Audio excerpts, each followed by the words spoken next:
Hello viewers, you are going to see one journal bearing problem. Okay, so design a journal bearing for the following data. Load on the bearing 20 kN, speed 950 rpm, type of oil on the SAE10, for that viscosity is 17 centipies. Ambient temperature is 16 degrees centigrade. Maximum bearing pressure is 1.5 Newton per millimeter square. Calculate also mass of the lubricating oil required for artificial cooling to rise the temperature of the oil 10 degrees centigrade. Okay, so this is the problem, this is the data. For that we have to design the bearing. Okay, so what is the given data? Given data is equal to load is equal to W is equal to 20 kilonewton, speed N is equal to 950 rpm, SAE 10, absolute viscosity is 17 centipies. Okay, ambient temperature is T suffix A is equal to 16 degrees centigrade. Maximum bearing pressure is P, small p is equal to 1.5 Newton per millimeter square or 15 kilogram force per centimeter square. So rise in temperature, okay, delta T is equal to 10 degrees centigrade. Okay, step 1, calculate the length and diameter of the journal. Okay, so we know that pressure is equal to W divided by L into D. Okay, so P is 1.5, W is 20 kilonewtons, LD area is L into D. Okay, so you will get A is equal to 1333 millimeter square. Okay, from data book for centrifugal pump L by D is equal to between 1 to 2, so you can take it as 1.4 L by D. Okay, so L is equal to 1.4 D. Substituting the value for L, okay, we will get D is equal to 97.59 millimeter. Okay, putting the value for, you will get T is equal to 1, L is equal to 140 millimeter. Okay,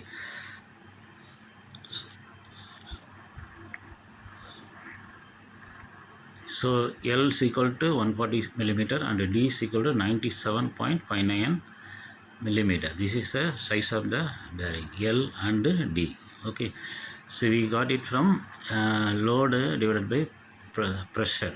Okay, pressure divided by area. Okay, then coefficient of friction mu. Okay, so diameter clearance, assuming it as 150 micron, D by C is equal to diameter is assuming it as 100 mm, 100 divided by 150 micron is equal to, okay, it become 150 into 10 to the power minus 3 millimeter. Okay, so its value will be 666.6267. L by D is equal to 1.4. K is equal to 0.002. It is taken from okay, so 0.75 to 2.8, L by D will be in between the value. Okay, so putting the formula 33.25 divided by 10 to the power of 10 Z10 by B, D by C plus K. Putting the values, we will get mu is equal to 0.00522. Okay, so this is a coefficient of friction. It is a formula for obtaining coefficient of friction. 33.25 divided by 10 to the power of 10 Z10 by P, D by C plus K. Okay, putting the values, so you will get mu value. Okay, then step 3, heat generated. Okay, heat generated, H suffix G is equal to mu into W into V. Okay, we know that V is equal to by dN by 60. Okay, so putting the values of D 0.1 meter and 950 rpm, you will get 4.97 meter per second. Okay, so what else I heat generated? Mu, putting the mu value already obtained. Okay, 0.00522 into 20. Okay, W is 20 kilonewtons. Okay, then 4.97 meter per second. Okay, we will get 518 watts, 0.8 watts. So delta T is equal to T suffix O minus T suffix A divided by 2. Okay, so 55 minus 16 divided by 2 is equal to 19.5 degrees centigrade. Okay, so this is the value of delta T. Okay, so 518.8 is the heat generated watts. Okay, so V is the velocity. Okay, then heat dissipated. Heat dissipated is equal to delta T plus 18 whole square LD divided by K.